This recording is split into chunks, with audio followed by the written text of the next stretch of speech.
Good morning everyone. आज हम लोग जिस एडिटोरियल के बारे में चर्चा करने वाले हैं वो एक बर्निंग टॉपिक पे आधारित है। बर्निंग टॉपिक कहने का मतलब ये हुआ कि वैसा टॉपिक जो अभी काफ़ी चर्चा में है, यानी न्यूज़ में है, और आप भी इसके बारे में जानते होंगे।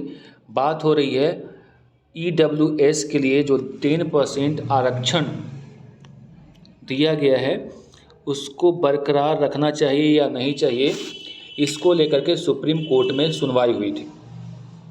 और इस सुनवाई में जो फैसला आया है वो 5 जजों का जो बेंच था उसने इस फैसले को 3:2 में सुनाया।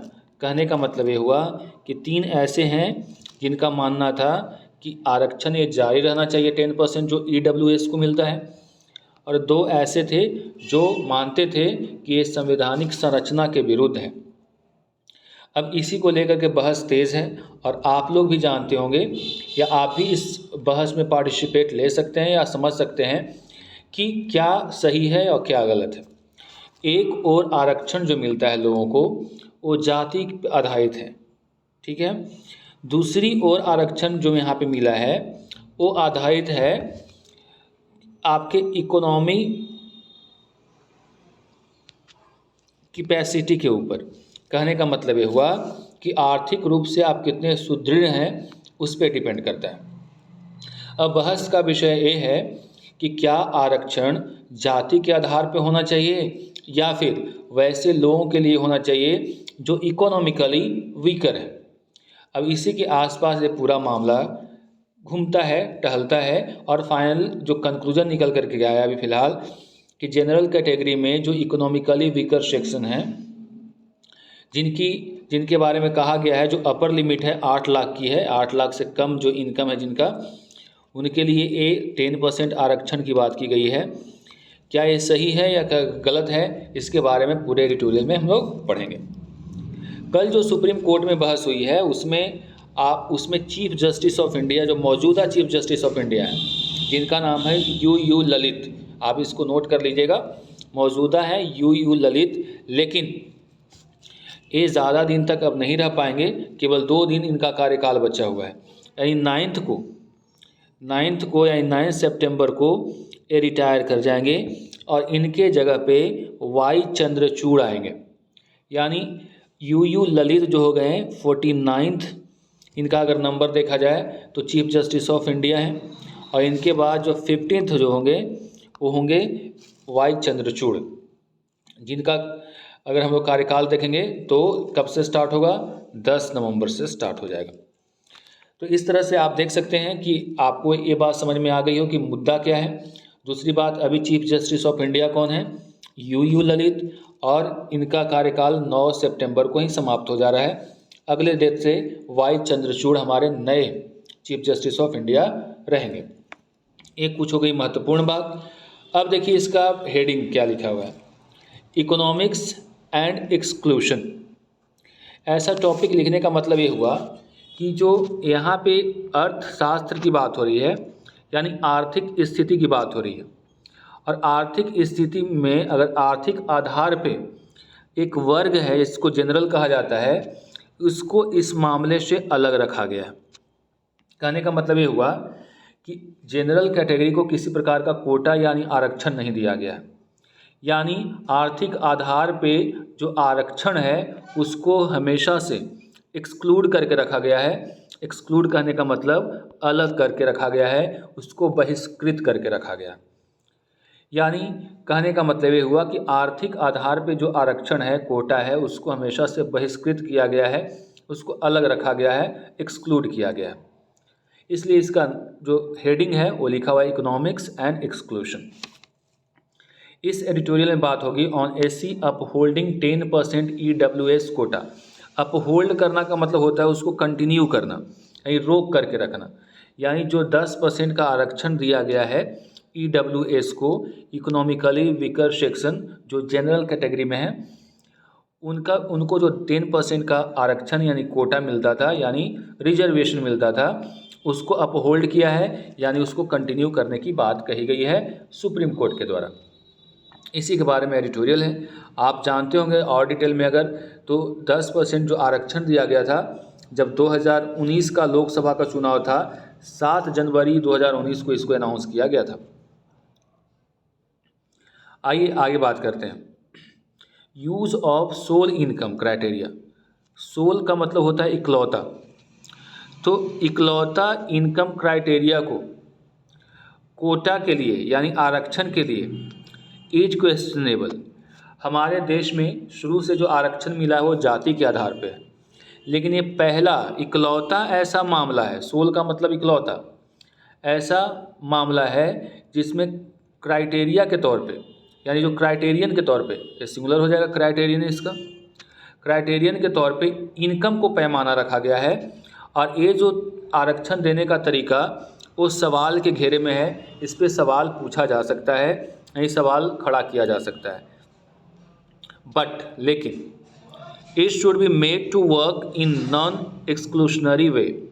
लेकिन ये जो होना चाहिए उसमें नॉन एक्सक्लूशनरी वे का मतलब हुआ कि वैसे लोग जो सच में वीक हैं, कमज़ोर हैं इकोनॉमिकली, उनको एक्सक्लूड करके नहीं। यही सवाल तो खड़ा होता है कि कोटा आप इनकम के आधार पर कैसे दे सकते हैं, जो कि अभी संविधान में नहीं है। लेकिन अगर ऐसा करना है तो उनके बारे में भी ध्यान रखना होगा जो सच में जिनको ज़रूरत है और इकोनॉमिकली वीक हैं, उनको एक्सक्लूड करके नहीं, उनको इंक्लूड करके इस पर विचार करने की ज़रूरत है। On the face of it का मतलब होता है अपेरेंटली। अपेरेंटली कहने का मतलब है कि पहले से आपको लगता है कि ऐसा होता है, यानी एक अनुमानतः। A new kind of reservation in education and jobs solely based on income or economic criteria was destined to face several constitutional hurdles। कहा जा रहा है कि एक नए तरह का रिजर्वेशन, नए तरह का आरक्षण एजुकेशन में और जॉब्स में, जो कि पूरी तरह से बेस्ड था इनकम या फिर इकोनॉमिक क्राइटेरिया के ऊपर। ये डेस्टाइंड था, डेस्टाइंड का मतलब होता है लाजमी, यानी ऐसा पहले से ही पता था कि अगर कुछ ऐसा होगा तो इसको कई हर्डल्स का मतलब होता है बाधाएं, कॉन्स्टिट्यूशनल का मतलब संवैधानिक, संविधान से रिलेटेड कई बाधाओं को इसे फेस करना पड़ेगा। यानी ये पहले से समझा गया था, सोचा गया था कि अगर इस तरह का रिजर्वेशन जो कि पूरी तरह से इकोनॉमिक क्राइटेरिया और इनकम क्राइटेरिया पर आधारित होगा, वो लाजमी है कि जो संवैधानिक बाधाएं हैं उसे उसको फेस करना पड़ेगा। हाउएवर, हालांकि, गिवन दैट, गिवन का मतलब होता है कंसीडरिंग, इस बात पर ध्यान रखते हुए कि the special provision is in favour of economically weaker sections. हालांकि इस बात पे अगर ध्यान दिया जाए तो ये जो प्रोविज़न है, प्रोविज़न का मतलब क्या हुआ, प्रावधान। तो ये जो प्रावधान है वो किसके फेवर में है, इकोनॉमिकली वीकर सेक्शन, जिसको आप EWS बोल रहे हैं। Among those who are not eligible for community based quotas, ये उनके लिए है जिनको जाति के आधार पे आरक्षण नहीं मिलता है। मीन्ड फॉर शेड्यूल कास्ट, जो कि शेड्यूल कास्ट के लिए है, शेड्यूल ट्राइब के लिए है, OBC के लिए है, यानी इनको जाति के आधार पे आरक्षण मिलता है। लेकिन EWS वाले जो होते हैं बेचारे, जनरल वाले, उनको किसी प्रकार का आरक्षण का लाभ नहीं होता है। वाज इंट्रोड्यूस थ्रू, लेकिन ये जो EWS है, ये जो 10% आरक्षण वाली बात जो हो गई, इसको इंट्रोड्यूस किया गया था, मतलब लाया गया था किसके माध्यम से, अमेंडमेंट के माध्यम से। अमेंडमेंट कहने का मतलब होता है संशोधन। तो इसको संशोधन के माध्यम से लाया गया था टू द कॉन्स्टिट्यूशन, यानी संविधान में संशोधन ला करके इसे लाया गया था 10% का आरक्षण। 2019 की बात है, 7 जनवरी को लाया गया था मोदी सरकार के द्वारा। Only a demonstration that the new quota violated the basic structure of the construction would have succeeded in dislodging it. एक सिंगल इस तरह का जो डेमोन्स्ट्रेशन है, दिखावा करना कि ये जो कोटा है यानी आरक्षण है 10% जो जनरल को मिला है, जो EWS को मिला है, वो बेसिक स्ट्रक्चर जो संविधान का है उसको ये वायलेट करता है, उसका उल्लंघन करता है। वायलेट का मतलब उल्लंघन करना। इस बात को लेकर के केवल इसको डिसलॉज करने की कोशिश किया जा रहा है, दिग्भ्रमित करने की कोशिश की जा रही थी। By a majority of 3-2 the supreme court of India has ruled that amendment does not violate the basic structure. लेकिन जो एक मेजोरिटी जो अभी आया, इसमें 3:2 से फैसला सुनाया गया। 3 लोग पक्ष में थे, 2 लोग विपक्ष में। तो जो सुप्रीम कोर्ट का अभी फैसला आया है, जिसमें कहा गया है कि ये जो अमेंडमेंट है, यानी जो संशोधन किया गया है, वो किसी प्रकार का बेसिक स्ट्रक्चर को नहीं करता है, यानी ये वायलेट उसको नहीं करता है, यानी उसका उल्लंघन नहीं करता है। इन द प्रोसेस, इस प्रोसेस में the court has recorded a major paradigm. Paradigm का मतलब होता है परिवर्तन। इस मामले में कोर्ट जो है उसने रिकॉर्ड किया है कि अलग डिफरेंट तरह का, यानी जो बदलाव वाला एक शिफ्ट को। It's conception of what constitutes valid affirmative action. For the first time it has upheld a kind of reservation that specially excludes those from the 3 existing categories. यानी ये अलग तरह का इसमें सुप्रीम कोर्ट के तरफ से देखने को मिला। यहाँ पे एक सकारात्मक एक्शन उठाया गया है। अफर्मेटिव का मतलब हुआ सकारात्मक एक्शन लिया गया है, जिसमें पहली बार ऐसे मामले को अपहेल्ड किया गया है। अपहेल्ड का मतलब होता है कंटिन्यू करना या उसको रोकना, यानी उसको खारिज नहीं किया गया है, जो कि इस तरह के रिजर्वेशन की बात करता है जिसमें किसी प्रकार का जातीय कोई कैटेगरी वाइज नहीं है, यानी इसमें कोई SC ST OBC की बात है नहीं। वैसे आरक्षण की बात हो रही है जो कि पूरी तरह से आधारित है इकोनॉमिक क्राइटेरिया के ऊपर। यानी सुप्रीम कोर्ट के द्वारा ये पहली बार ऐसा फैसला सुनाया गया है जिसमें रिजर्वेशन को कंटिन्यू किया गया है, जिसमें जाति के आधार पे नहीं बल्कि इसका जो बेसिस है वो इकोनॉमिक आधार पे है। तो सुप्रीम कोर्ट के लिए भी ये ऐतिहासिक फैसला है। वेन इन इंदिरा स्वामी 1992 की बात है, एक और केस हुआ था 1992 में, जिसमें 9 जज की बेंच बैठी थी और उसने OBC के रिजर्वेशन को अपहेल्ड किया था, but favoured exclusion of advanced section. लेकिन OBC में कहा गया था 9 जजों के द्वारा, जो बेंच बनी थी उसमें, कि वैसे लोग जो संपन्न हैं OBC में उनको इससे एक्सक्लूड करना है। यानी OBC को किस रूप में आरक्षण देना है? इकोनॉमिकली देना है, न कि आपको वैसे सारे जाति के लोगों को देना है जो कि OBC में आते हैं। जो कि एडवांस्ड हैं सेक्शंस, उसको इससे एक्सक्लूड किया गया था। यानी 1992 में भी कोशिश की गई थी कि आर्थिक आधार पे रिजर्वेशन दिया जाए। तो कहा गया कि beneficiary continues from its purview, it introduce a form of economic criteria for the first time. इस तरह का इकोनॉमिक क्राइटेरिया पहली बार 1992 में इंट्रोड्यूस किया गया था, जिसमें कहा गया था कि OBC के आरक्षण तो मिलेगा, लेकिन वैसे लोगों को इससे बाहर रखना है जो कि एडवांस्ड सेक्शन से आते हैं, जिनकी इनकम अच्छी खासी है इस कैटेगरी में। और उस परव्यू में, उस परिप्रेक्ष्य में वैसे लोगों को पहली बार ऐसा था 1992 में कोशिश की गई थी कि इकोनॉमिक आधार पे आरक्षण दिया जाए। हाउएवर मतलब हालांकि, the criteria were used to exclude individuals. जो एक क्राइटेरिया था वो किसी व्यक्ति विशेष को क्या करता था, उससे एक्सक्लूड करता था। While the groups continue to be eligible for reservation, वहीं अगर ग्रुप में आते हैं तो रिजर्वेशन के लिए एलिजिबल होता है। At the same time the court struck down a provision for 10% reservation for economically backward sections introduce in the Congress regime. Congress के समय में जो EWS आया था उसको स्ट्रक डाउन कर दिया गया था कोर्ट के द्वारा। स्ट्रक डाउन कहने का मतलब होता है नल एंड वाइड कर देना, यानी उसको निरस्त कर दिया गया था।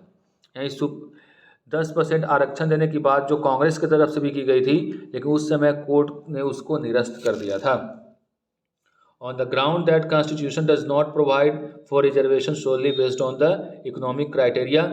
अगर हम लोग धरातल पे देखें, ग्राउंड पे देखें, तो कोई भी हमारा जो संविधान है उसका कोई भी आर्टिकल या अंग इस बात के लिए परमिशन नहीं देता है कि आप किसी को रिजर्वेशन किस आधार पे दें, इकोनॉमिक क्राइटेरिया के आधार पे दें। यानी हमारा संविधान ऐसा नहीं करता है। ऐसा क्यों हो पाया? क्योंकि इसमें अमेंडमेंट किया गया, सुधार किया गया। The logic behind this scheme of affirmative action was that reservation is a tool of reparation for groups excluded from mainstream। कहा गया लॉजिक में कि जो एक तरह से एक सकारात्मक कदम इसलिए उठाया जा रहा है रिजर्वेशन के मामले में कि कई ऐसे ग्रुप्स हैं जो कि मेन स्ट्रीम से बाहर हैं, उसको सही रेपरेट करना है या फिर से उसको इंक्लूड करना है ड्यू टू कास्ट डिस्क्रिमिनेशन, जाति के आधार पे। While it should not become a benefit for और रिवार्ड फॉर इंडिविजुअल मेंबर्स, और ये जो आरक्षण है किसी व्यक्ति विशेष के लिए एक रिवार्ड के तौर पे नहीं होना चाहिए of the same groups who may have made reasonable progress. यहाँ पे कहा गया कि एक जाति विशेष को अगर आरक्षण मिलता है तो ये गलत है, ये किसी जाति विशेष के लिए आरक्षण नहीं होना चाहिए, वैसे लोगों के लिए भी उस जाति में आरक्षण नहीं होना चाहिए जो काफ़ी प्रोग्रेस कर लिया है। कहने का मतलब ये है कि कोई आदमी अगर एससी कैटेगरी में आता है और अच्छा खासा उसके पास वेल्थ है, पैसा है, सब कुछ है, और फिर भी उसको अगर लाभ मिल रहा है इसका, तो ये गलत है।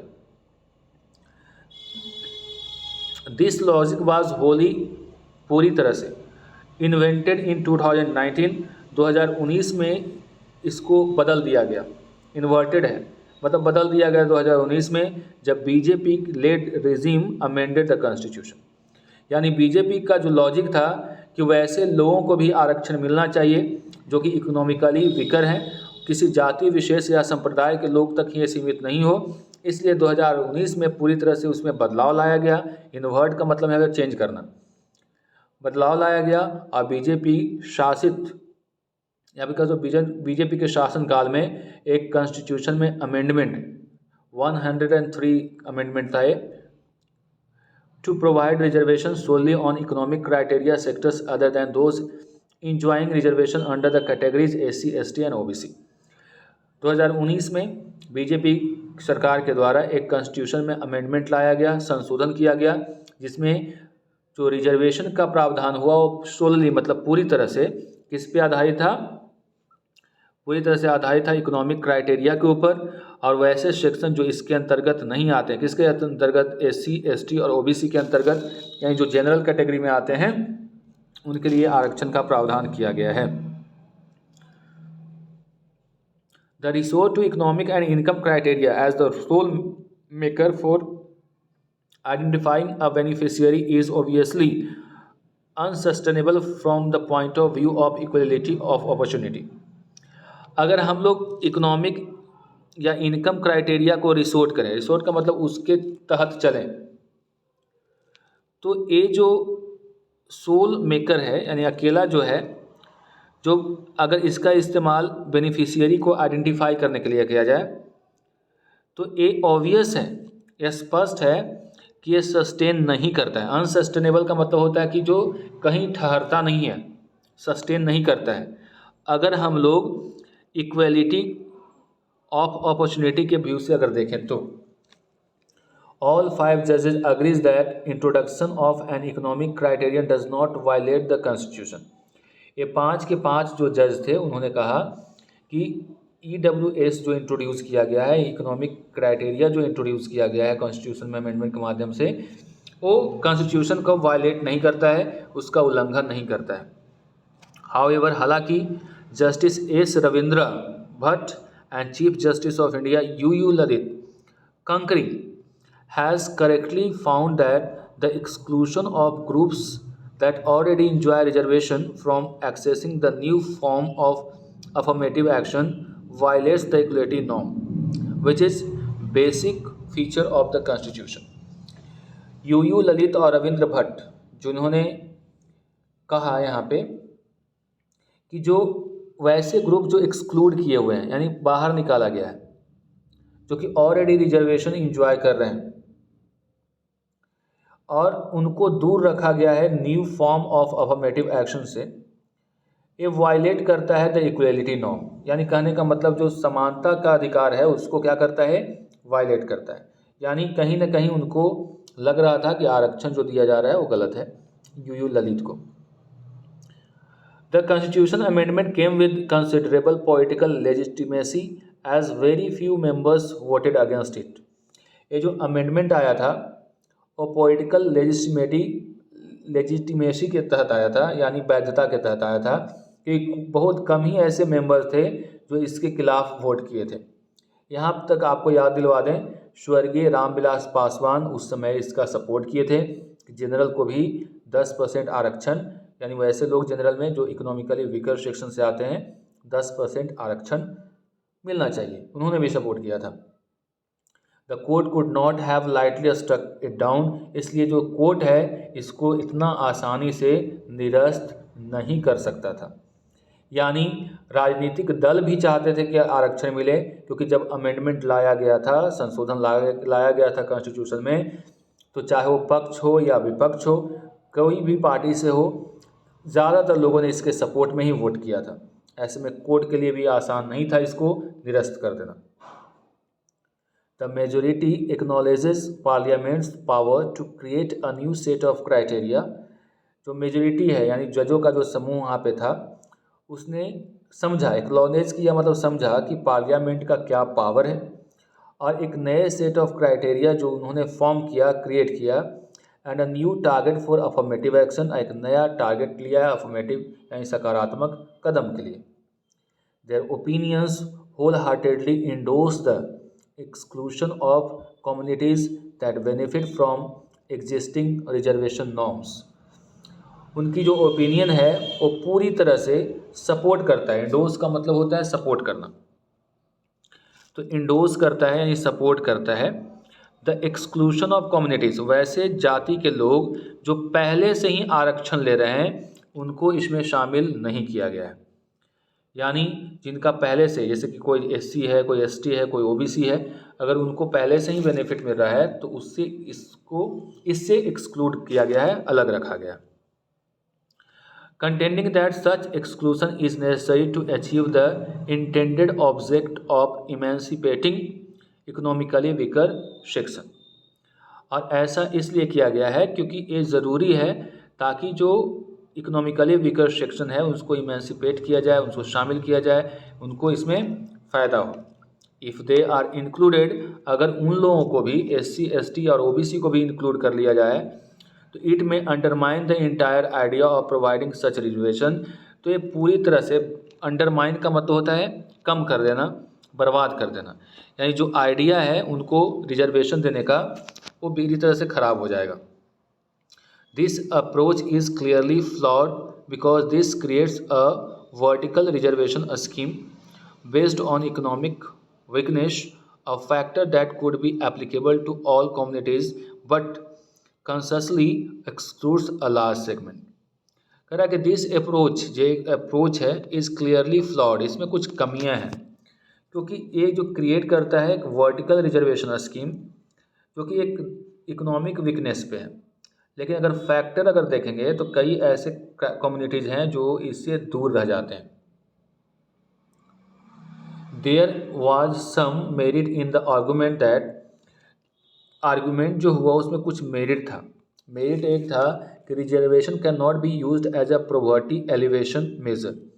रिजर्वेशन का इस्तेमाल प्रोवर्टी को बढ़ाने के लिए नहीं किया जा सकता है। And that a collective remedy, इसमें कहा गया कि reservation can not be used as a poverty alleviation measure, यानी पॉवर्टी को कम करने का एक तरीका के तौर पे रिजर्वेशन को नहीं दिया जा सकता है।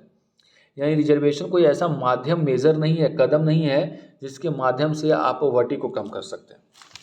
That a collective remedy meant to be compensatory discrimination in favor of historically deprived classes cannot be converted into a scheme to identify individuals based on their low income levels and confer the same benefit।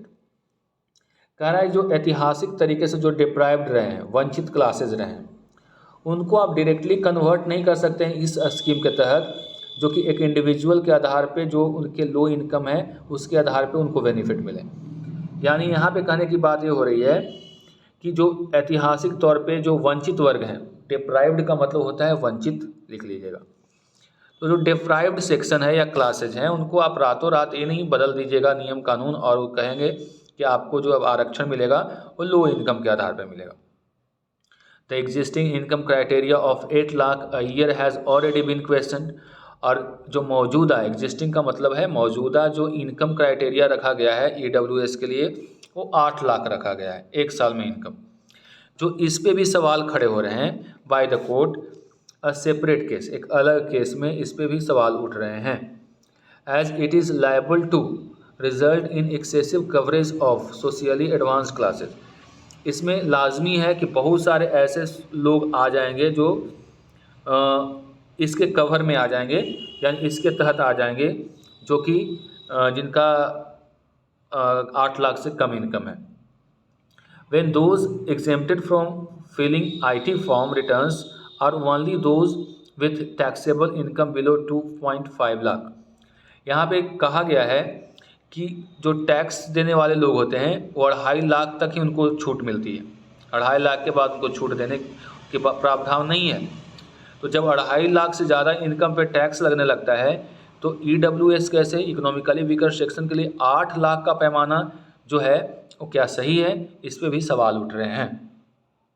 It makes no sense to extend the reservation benefits to sanctions earning up to 8 lakh, और इसमें कोई sense नहीं है कि वैसे लोग जो 8 लाख रुपया तक कमाते हैं उनको इस क्राइटेरिया में रखा जाए। Also the majority view that the 50% ceiling is applicable only to caste based quotas and not for EWS reservation constitutionally insustainable as it is a vertical compartment that is carved out of the open competition segment। कह रहा है कि हमारे देश में जो criteria है 50% का आरक्षण दिया जा सकता है, और ये जो है EWS जो है वो जाति के आधार पे है नहीं, वो अलग तरीके से इसमें जोड़ दिया गया है। इसलिए ये जो संवैधानिक तरीके से अगर देखें तो ये सस्टेनेबल नहीं है यानी सही नहीं है। इसके विपक्ष में जो तर्क रखा जा रहा है वो ये रखा जा रहा है। Once the idea of using economic criteria alone is accepted in principle, एक बार अगर इस तरह का जो आइडिया है जिसके अंतर्गत इकोनॉमिकली क्राइटेरिया यानी आर्थिक आधार पे अगर आरक्षण देने की बात अगर सैद्धांतिक रूप से एक्सेप्ट कर लिया जाता है, as has been done even by the dissenting opinion, जैसा कि इस मामले में डिसेंटिंग ओपिनियन के साथ, यानी डिसेंटिंग कहने का मतलब नाराज़गी के साथ, 3-2 में इसको वर्डिक्ट मिला है, यानी 3 जज इसके पक्ष में है 2 विपक्ष में है, यानी 100% तो लोग पक्ष में इसमें नहीं है, तो डिसेंटिंग ओपिनियन के साथ इसको स्वीकार कर लिया गया है। It can only be argued that the benefit should have been modulated to maximise the beneficiary. तो कह सकते हैं कि ये जो आर्ग्यू किया गया था वो केवल जो बेनिफिशियरी हैं उनको बढ़ाना और उसको एक रिमॉड्यूल करना उसके लिए किया गया था, यानी ये जो ओपिनियन है, यानी आप ही से इसको समझ लीजिए कि इस तरह का अगर प्रिंसिपल यानी सिद्धांत, इस तरह का जो क्राइटेरिया है एक बार इसको सैद्धांतिक रूप से एक्सेप्ट कर लिया जाता है जैसा कि इस मामले में किया गया है, लेकिन डिसेंटिंग ओपिनियन के साथ पूरी तरह से नहीं। It can only be argued that, एक केवल ऐसा तर्क दिया जा सकता है कि the benefit should have been modulated to maximise the beneficiary, ये जो बेनिफिट दिया गया है ताकि ज़्यादा से ज़्यादा लोग इसका फ़ायदा उठा सकें। The objective of the economic emancipation यानी inclusion could have been better achieved if the income based reservation had been thrown open to all sections of the society। अब यहाँ पे देखिए दूसरा ओपिनियन कर रहा है कि रिजर्वेशन जो है सच में सार्थक साबित होता जब एक केवल जनरल के लिए नहीं बल्कि सोसाइटी में जितने भी सेक्शंस हैं उनके लिए हो। यानी कहना ये चाह रहा है कि आरक्षण का आधार जो है आर्थिक या फिर कह सकते हो इकोनॉमिक जो बेस होना चाहिए उसके आधार पर आरक्षण मिलना चाहिए, और ये सारे जितने भी वर्ग हैं चाहे वो किसी भी कैटेगरी से आते हो उनके लिए होना चाहिए। The fear that some sections make corner a large share of the reservation cake had earlier been partially addressed by the creamy layer norm for backward classes. अब कह रहा कि ये जो डर है वो डर ये है कि जो रिजर्वेशन का ज़्यादा से ज़्यादा जो शेयर है वो एक पर्टिकुलर सेक्शन के लोगों के द्वारा प्राप्त कर लिया जाएगा। इसलिए ओबीसी में भी आप देखे होंगे क्रीमी लेयर बनाया गया है कि ज़्यादा जिनका इनकम होगा उनको थोड़ा सा एक्सक्लूड करने की बात हो रही है। By introducing an income criteria and bearing OBCs besides SC/ST communities from the EWS silo मतलब गोदाम होता है, there is a clear violation of equality in their eligibility to avail the part of open competition opportunities। कह रहा है यहाँ पे कि by introducing an income criteria को इंट्रोड्यूस करके और bearing OBC को इसमें जाने से रोक करके बिसाइड्स SC और ST कम्युनिटीज़ के अलावे फॉर्म द EWS साइलो जिसको एक EWS बनाया गया है। There is a clear violation, इसमें दिखता है कि वायलेशन किया गया है equality in their eligibility to avail, कि उनके जो एलिजिबिलिटी है योग्यता है जिसके अंतर्गत उनको कंपटीशन अपॉर्चुनिटीज़ मिलते हैं उसका वायलेशन किया गया है। The government should consider both opening up the OBC quota to all communities। इसमें सरकार को विचार करना चाहिए कि EWS का जो कोटा है वो सारे कम्युनिटीज़ के लिए ओपन होना चाहिए जो कि इनकम क्राइटेरिया के आधार पे हो, much lower than the ceiling, और जो सीलिंग दिया गया है उससे लोअर हो, यानी 8 लाख वाला कुछ ज़्यादा है। Perhaps at the same level as the income tax slab, शायद उस लेवल तक जहाँ पे इनकम टैक्स का स्लैब है, यानी 2.5 लाख तक जो अपर लिमिट होना चाहिए, ये कहना चाह रहे हैं यहाँ पे। To identify creamy layer so that some poorer sections of communities, ताकि जो कम्युनिटीज़ के जो गरीब तबका है, if they are crowd out of the OBC और SC/ST मेरिट लिस्ट, अगर वो OBC और SC/ST के मेरिट लिस्ट से बाहर हो जाते हैं, could still avail the some residual benefits, ताकि उनको फिर से एक बेनिफिट मिल जाए अंडर द EWS स्कीम में। यानी कुल मिलाकर के यहाँ पे बात लास्ट में बहुत अच्छी कही गई है कि एक इकोनॉमिकली सेक्शन का आधार होना चाहिए और EWS के अलावे जो OBC में है, SC/ST में है, जो SC और ST में है और OBC में रहते हुए ज़्यादा जिनकी अर्निंग है उनको OBC और SC/ST का जो रिजर्वेशन मिलता है उससे बाहर निकालना चाहिए, और अगर जो स्लैब बनाया हुआ है EWS के लिए उसमें इन लोगों को भी शामिल करना चाहिए जिनका इनकम OBC और SC/ST के तरीके से ज़्यादा है और EWS के तरीके से कम है, उनको भी इसमें शामिल करना चाहिए। तो इस तरह से आज आपने EWS के बारे में समझा। मिलते हैं अगले ट्यूटोरियल में। Till then goodbye and take care.